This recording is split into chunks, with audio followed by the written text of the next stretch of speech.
Egun on denoi, egun on batzarkideok, langileok, streaming bidez jarraitzen gaituzuen hoi.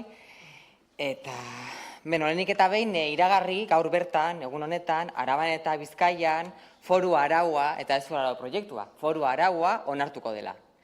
Beraz, horra hor, herrialde ikuspegia, hemen Gipuzkoan bakarrik proiektua atera botatzea eskatzen dutenena. Horrek desarmonizazio ikaragarria ekarriko lukeelako. Baina tira, populismoa hitz egiten dutene, gero ispiluan begiratzea komeniko zitzaieke. 3 hilabete igaro dira, 2024ko abenduaren 30ean, eta Agirre Andereak azaldu du, foru gobernuak, Gipuzkoako lurralde historikoko hainbat zerga arau, berrikusteko foru arau proiektua aurkeztu zuenetik 3 hilabete, ez dira gutxi. EAJak eta PSek, gobernuko taldeek, adostutako berrikuspen proiektua hain zuzen ere izan zen hura. Eta gaur, Euskal Herria Bildu taldeak proiektu horren aurka jarritako osoko zuzenketa dugu eztabaidagai. Eta horretan, zentratuko naiz. Baina hemen Gipuzkoan, beste lurralde historikoetan ez bezala, historioa zertxo bat luzeagoa izan da, eta aipatu egin da modu horretan.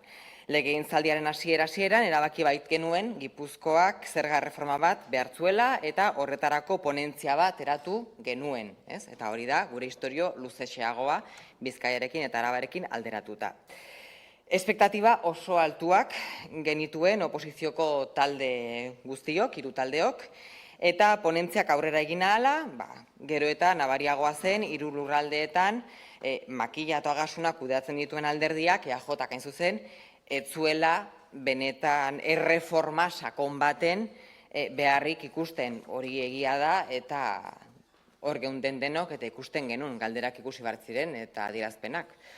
Ganbera honetan inor baldin badago horretaz ohartu etzena, mesedez joan dadila okulistaren gana edo behar duen lekura, itxuian ibili baitzen ponentzia osoan. Nola nahi ere, denok egin genuen egin beharreko lana, 73 edo 75 hizlari entzun genituen, txosten bat landu genuen, testuaren gainean adostasun zabala lortu genuen denon artean, batzuk sinatu zuten, beste batzuk ez genuen ikusi sinatzeko beharra. Eta hortik aurrera zer egin du alderdi bakoitzak, hor hasten da batean, jokua hor hasten zen, ez? Zer egin du EH Bildu karrezkerostik? Elkarrekin Podemosetik berehala hartu genuen txostenura, mendikan atea zena, eta bertan modu orokorrean azaltzen zena, neurri zehatzak jasotzen zituen proposamen bat erarazi genien 3 lurraldeetako foru gobernuei.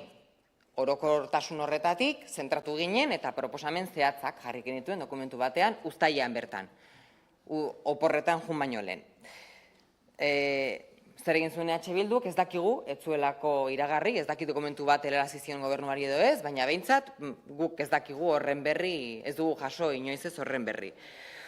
Udazkenean, batean, aurrekontuen negoziazioaren muinean, EH Bilduk herrialde itun bat egitea proposatu zion EAJari, Euskadi mailan, bai aurrekontuak eta bai, aipatu zen ere bai, zerga erreforma lantzeko. 2 gauzak eskatu zizkion. Baina hori egiten zenutenean, oso argi zeneukaten, EAJak ez lukeela horrelakorik onartuko. Instituzio bakoitzak bere aurrekontuak negoziatzen dituelako, eta jakina bazenekitelako EAJak ez zuela zerga erreforma sakonik aurkeztuko hasieratik bazenekiten hori. Beraz, estrategikoki kalkulatu zenuten bezalaxe, EH Bildu bakarrik geratu zen gure herriak behar duen sakoneko erreforma baten salbatzaile bakar gisa. Ez? Ja, udazkenetik, ja berotzen, estrategia bat berotzen, ja komunikatiboki. Baina, oraindik ere, inork ez zuen ezagutzen zehazki, zer proposatzen zuen EH Bilduk, zer neurri, zer erreforma, zer zeintzen mamila, 20aren barruan dagoen mami hori, zertzen. Inork ez zuen ezagutzen, publikoki behintzat. Bien bitartean, foru gobernuek aurrekontuak lotu zituzten, zerga erreformaren ildo nagusiak azaldu, eta Bizkaian eta Araban, musutruk EH Bildurekin adostuta atera zituzten aurrekontuak. Eta hemen Gipuzkoan, badakigu ere bai, musutruk ere bai, alderdi popularrarekin. Zorionak, gobernuko taldeiz, kostu txikiarekin, 3 lurraldeetan aurrekontuak aurrera. Eta hori egin bezain laster, aurrekontua lotu bezain laster, Aranon, zerga berrikuspenerako foru arau proiektua aurkeztu zuten 3 lurraldeetan. Bueno, lana egiten zuten, bere lana. Egin behar zutena, gero ikusiko dugu bakoitzak zer egiten duen. Oposizioko hiru taldeen lehen erreakzioa berdina izan zen. Proiektuak ez zuen erreforma sakon bat ekartzen. Baina bagenekien ez zela izango horrela. Baina, bueno, alere, esan behar genuen eta erakurri genuen eta konstatazioa. Ez da erreforma sakon bat, bale. Baina, benetan, inor harritu altzen, benetan, gu behintzat ez ginen harritu, hori espero genuena gertatu zen. Eta apustu egingo nuke H. Bildu ere, etzela bat ere harritu proiektua ikusizunean. Bestela, azaldu erreplikan, benetan harritu zineten ikusteakoan proiektua, zegu, eta uste dut Alderdi Popularrak ez ginen harritu, espero genuelako. Horraino, Bilduren estrategia oso ondo zioan, viento en popa, esaten dena. Denek sinetsi genuen, zerga berrikuspen hau, Alderdi Popularrarekin negoziatzeko eta adosteko aurkeztu eta diseinatu zutela, aurreko bietan horrela egin zutelako, eta azkenean, antzerki pixka bat egin ondoren, lau moldaketa txikiren trukean adostuko zutela. Hori zen, benetan, sinisten genuena, nik uste, Euskadi mailan esango nuke, ia denok. Sinismen horren aurrean, bakoitzak zer egiten du. Elkarrekin Podemosen aldetik erabaki genuen, jokalekua zabalik zegoen heinean, edo zer gauza gerta zitekeela. Sinismenak sinismen, lana eta lana. Eta hortaz, gure proposamena uztailean aurkeztu genuena, zuzenketa partzialen bidez landu genuen. Koherentzia batengatik. 37 zuzenketa Gipuzkoan. 41 Bizkaian uste dut, eta Araban 39 ez dakit zifra zehatzak. EH Bilduk ordea, erreformarekin zerikusirik ez zuten eztabaida bat piztu zuen Eusko Legebiltzarrean eta komunikabideetan. Euskadiko arkitektura fiskala berrikusi beharra. Pum, globosonda. Venga. Fiskalitateaz ari garenez, hitz egingo dugu fiskalitatean arkitekturaz. Berriz ere, ogiaren muinean, sartu ez behar izateko. Eta pentsatuta, azkenean Alderdi Popularrarekin adostuko zela. Orduan, estrategia komunikatiboa oso ondo zioan, oso abilak, egia da, alderdi bezala oso abilak komunikatiboki, horretarako. Eta, hau da, zerga erreformari buruz eta neurri zehatzi buruz egin ordez, esan dudan moduan, fokoa desbideratu. Eta herrialde estrategia orokorrei buruz hitz egitera eraman nahi izan gintu zuen.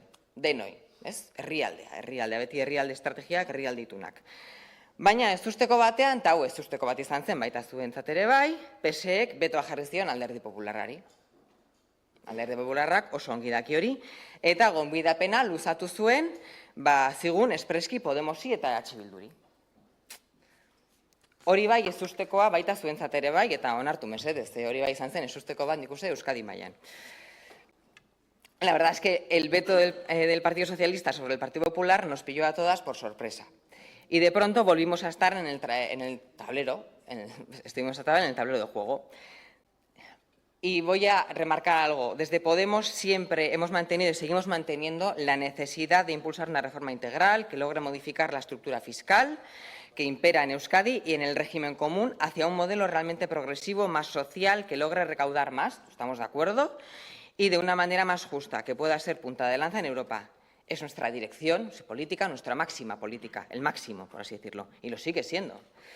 Igualmente, no debemos olvidar, y creo que hay una parte de este hemiciclo que debería no olvidar, que las reglas fiscales que están vigentes ahora mismo suponen un calvario para autónomos, pymes, micropymes, así como para las familias de rentas bajas y medias bajas, cuyo poder adquisitivo se ha visto fuertemente mermado, dañado, hasta límites insospechados a consecuencia de la inflación y de la subida de los costes de energía, entre otros en el caso de las energías. Es la realidad ahora mismo.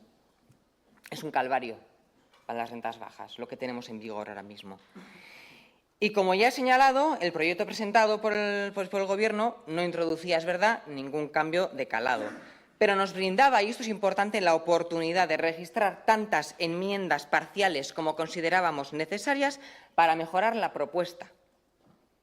Es decir, trabajar, proponer enmiendas parciales, concretar qué pedimos enmendar. Sin embargo, y se lo tengo que decir, señores y señoras de H. Bildu, pedir la retirada de este proyecto de norma foral es igual a pedir que sigamos con las reglas actuales, que, como he dicho, son un calvario ahora mismo.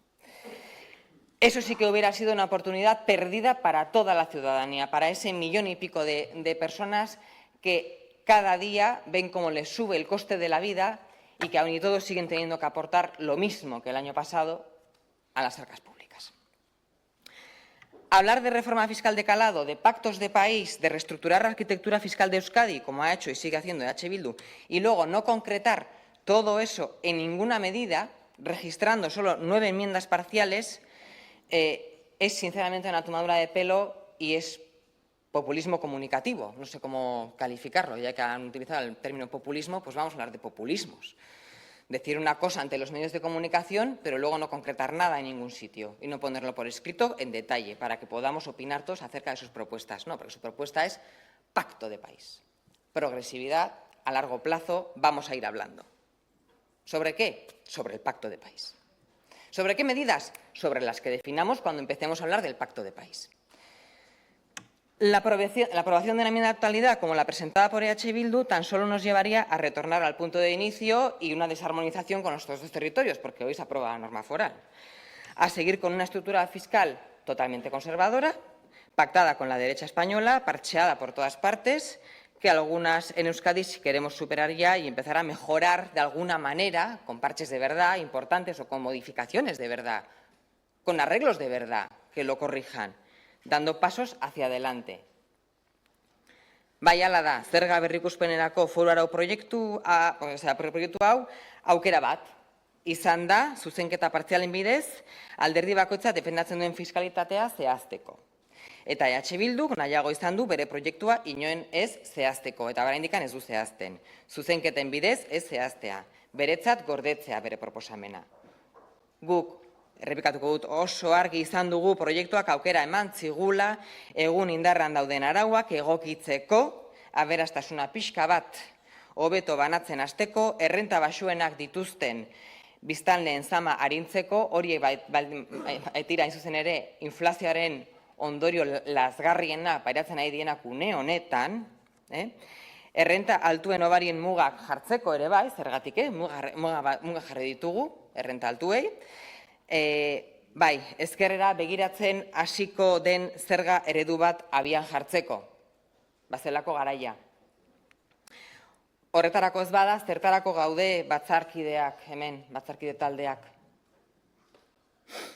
Alderdien arteko lehia zaratago, Elkarrekin Podemosetik oso argi izan dugu beti instituzioetan gaudenak, herritarren zerbitzura gaudela eta herritarren beharrei erantzun behar diegula eta aldugun egin behar dugula beraien egoera hobetzeko eta herrialde estrategiei batar eta beharrei erantzuteko. Eta horrexegatik, arduraz jokatuta eta instituzio publikoen betebehar hori iparrorratz hartuta, negoziazio mahaian tinko jardun dugu eta gizartearen gehiengoaren onurarako izango den zerga erreforma adostu dugu foru gobernuekin. Horrelakorik egin ezean, une honetan zerga erreformarik izango ez genukelako eta hori herritarren gehiengoaren kalterako izango litzatekelako. Baliteke EH Bildurentzat, une honetan herritarren ongizatea bigarren maila batean egotea, EAJarekin daukan lehia elektoralistak herriaren sakrifizioa merezi duela pentsatzea une honetan. Zuen bozkatzaileek poltsikoa gehiegi ukitzen ez dien heinean, zakigu ze esferatan mugitzen zaten zuen bozkatzaileak, sakrifizio hori agian onargarria izatea pentsatzea. Gobernatu nahi duen alderdi batek gizarte osoaren ongizatean pentsatu beharko luke une hori ustu dugu guk, eta ez boterea iristeko estrategia politikoetan bakarrik. Hori arduragabekeria ikaragarria da, osoko zuzenketa hau mantentzea, benetan arduragabekeria ikaragarria da, ze baintxe bertan, guk ere bai hemen gizarte, hemen Gipuzkoan, foru araua, nahi izan ezkero, foru araua onartzen egon goinateke. Eta hilabeta beranduago ingo dugu, osoko zuzenketa hau hortzeolako. Oso ongi dakizue, adostu dugun zerga berrikuspena onuragarria izango dela euskal gizartearentzat, Emakumeentzat, guraso bakarreko familientzat, indarkeria biktimentzat, 20.000 eurotik beherako diru sarrera dituztenentzat, gazteentzat, enpresa txiki eta ertainentzat, bestela adegi horrela esango du, autonomoentzat, trantsizio energetikorako, ikerketa garapen eta berrikuntzaren alorrean, eta bereziki etxebizitzaren krisi larriare aurre egiteko neurri interesgarriak martxan jartzen ditulako. Are gehiago, behin eta berriro eskatu ditugunea eta EAJak beti ezinezkotzat jotzen zituen kenkari itzulgarrien atea ireki dugu. Hau bai nobedadea, ez zenuten espero. Ziur naiz ez zenutela espero, itzulgarriena onartuko zutela. Eta erretentziorik ez izan arren alokairu bat ordaintzen dutenei, lehen aldiz, aukera emango zaie ordaindu duten diru horren zati bat berreskuratzeko. Errenta aitorpena egiten dutenean, nahiz eta behartu data ez egon, egin ahal izango dute errekuperatzeko.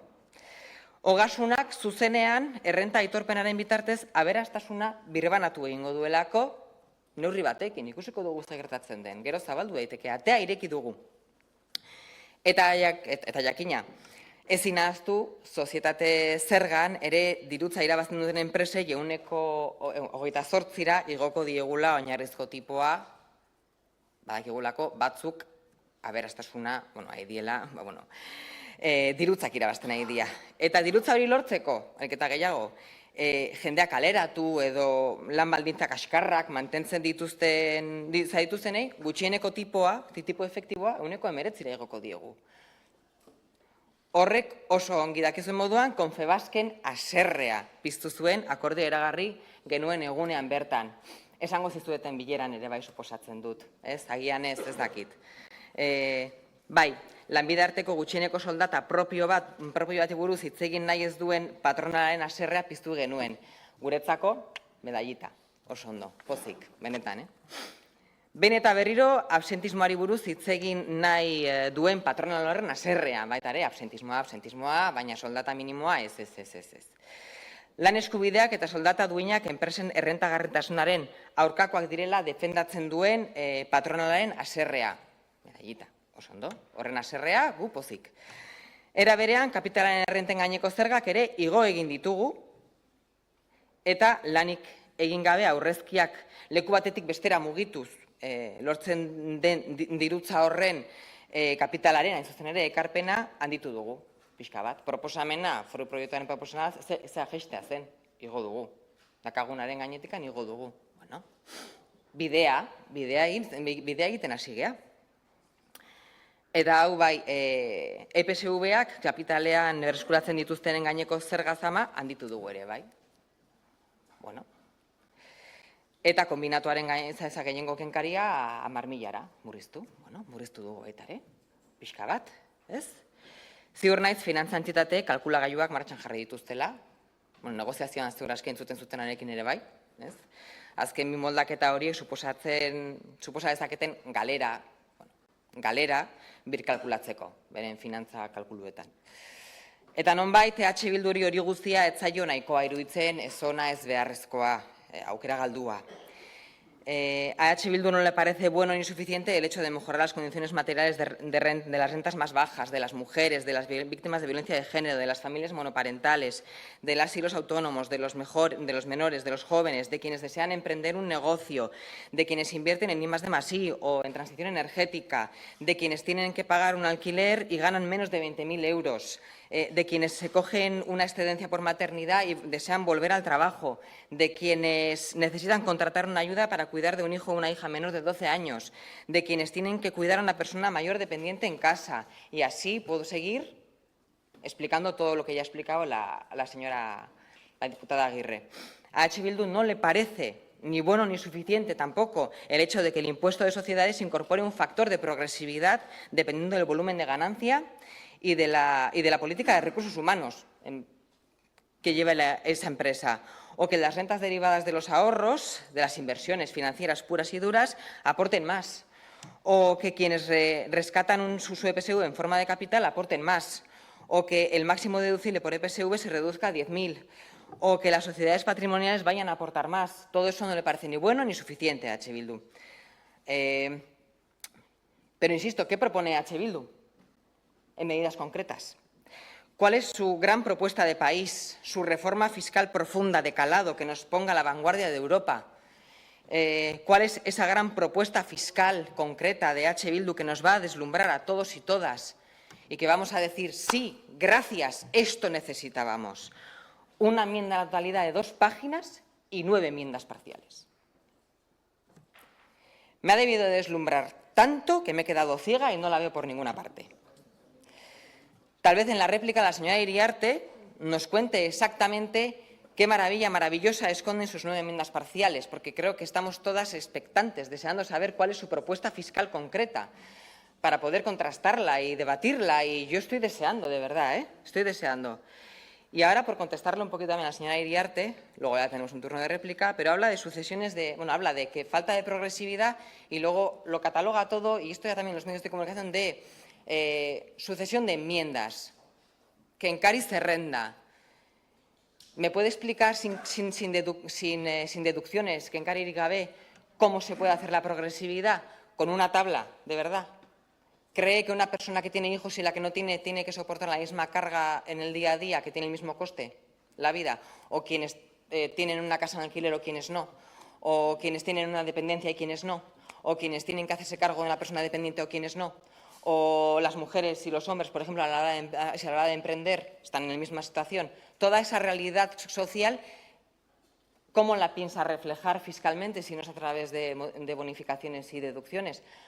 Porque en práctica fiscal, decir así a lo loco una relación de deducciones, criticándolo, y no explicar exactamente cuál es su propuesta de progresividad sin deducciones, es demagogia, sí. Eso es demagogia. Eso es utilizar algo que la gente no entiende y decirlo, deducciones, que encariac. Esto es malo, progresividad. Y dices, ¿y cómo piensa hacerla sin deducciones?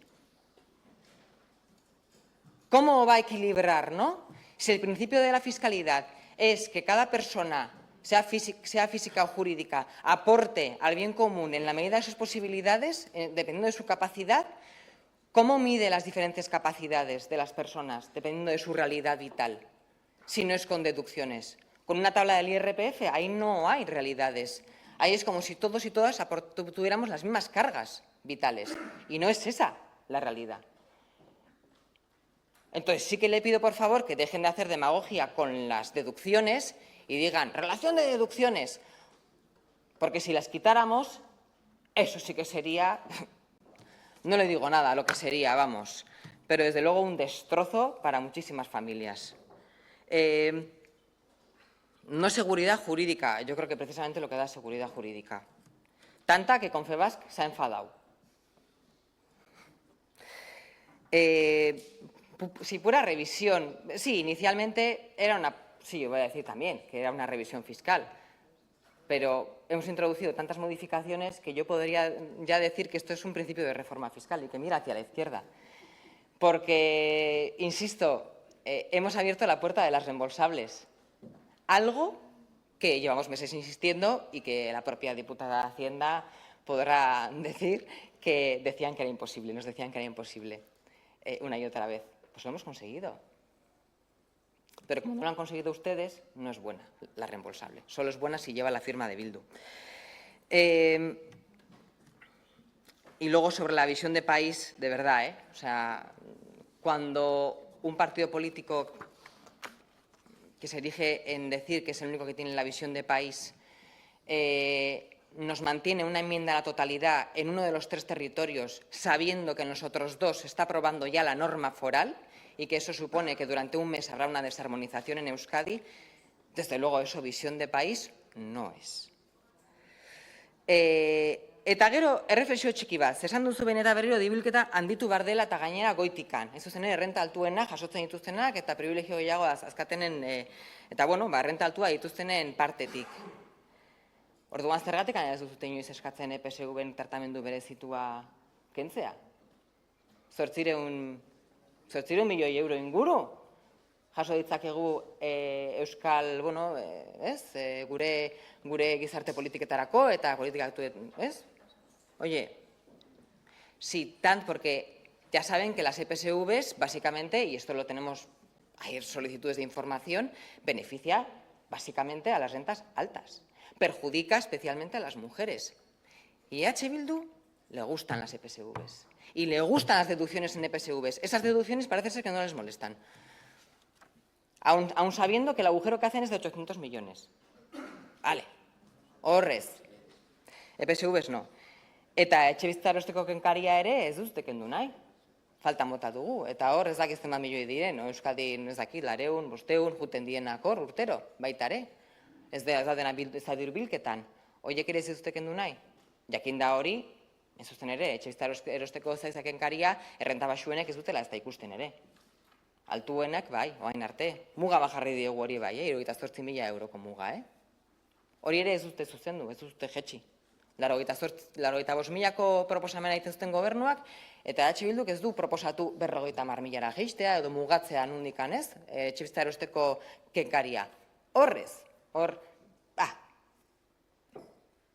ondo. Orduan, jarretuko dugu erreplikan, baina populismo hitza erabiltzea eta gero proposamen zehatzetan inoiz ez blaitzea, hori bai dela, en fin, ikustekoa. Mila esker, Etxebeste.